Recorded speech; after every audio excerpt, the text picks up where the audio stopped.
नमस्कार, वंदे मातरम। अभी एक विषय चल रहा है बागेश्वर धाम के विषय पे। बहुत ज़्यादा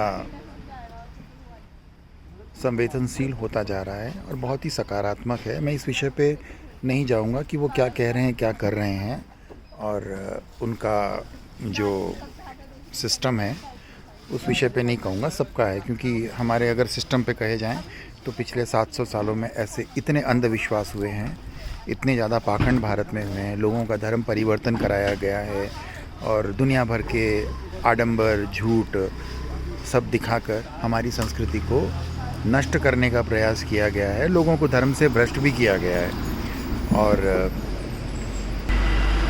भारत के सिवा कहीं भी किसी भी संस्कृति में ज्ञान विज्ञान का संपूर्ण अभाव है।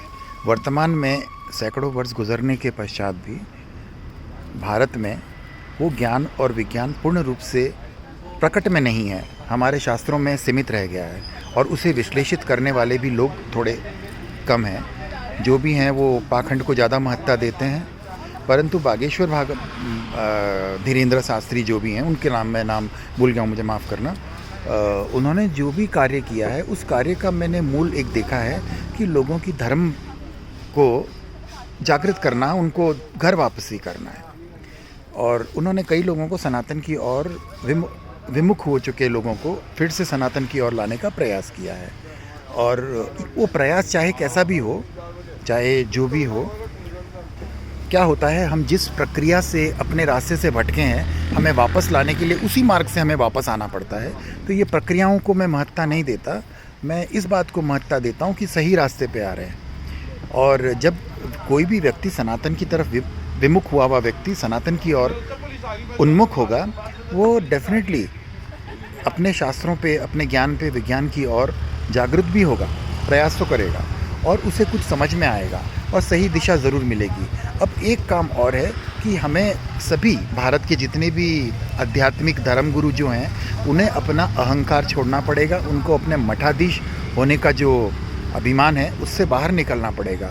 उन्हें शास्त्र और ज्ञान के बारे में सही ज्ञान अर्जित करना पड़ेगा। उन्हें लोक मानसिकता, वर्तमान में जिस तरह की लोगों की बुद्धि चलती है, मानसिकता चलती है, जैसी भाषा है, उस भाषा में सच्चे ज्ञान को, सनातन के साहित्य को, ज्ञान को वैज्ञानिक विश्लेषण करके समझाना है। क्योंकि सनातन का विज्ञान विश्व में सर्वश्रेष्ठ का मतलब ये ज्ञान ही यही है, बाकी सब तो भटकाव ही है। और इसे मैं साबित कर सकता हूँ, पूर्ण रूप से समझा सकता हूँ, और उसके लिए आपको किसी वेशभूषा और किसी वस्तु की आवश्यकता नहीं होती है, क्योंकि ये हमारा ज्ञान का विषय कभी भी प्रकट रूप से नहीं होता है, हमारे भीतर होता है, अदृश्य होता है। तो अदृश्य ज्ञान को हम प्रभावित करने के लिए हम वस्त्र वेशभूषा करते हैं, लेकिन अंततः हमारा लक्ष्य यही होता है कि लोगों की आत्मा में, बुद्धि में ज्ञान का प्रकाश हो।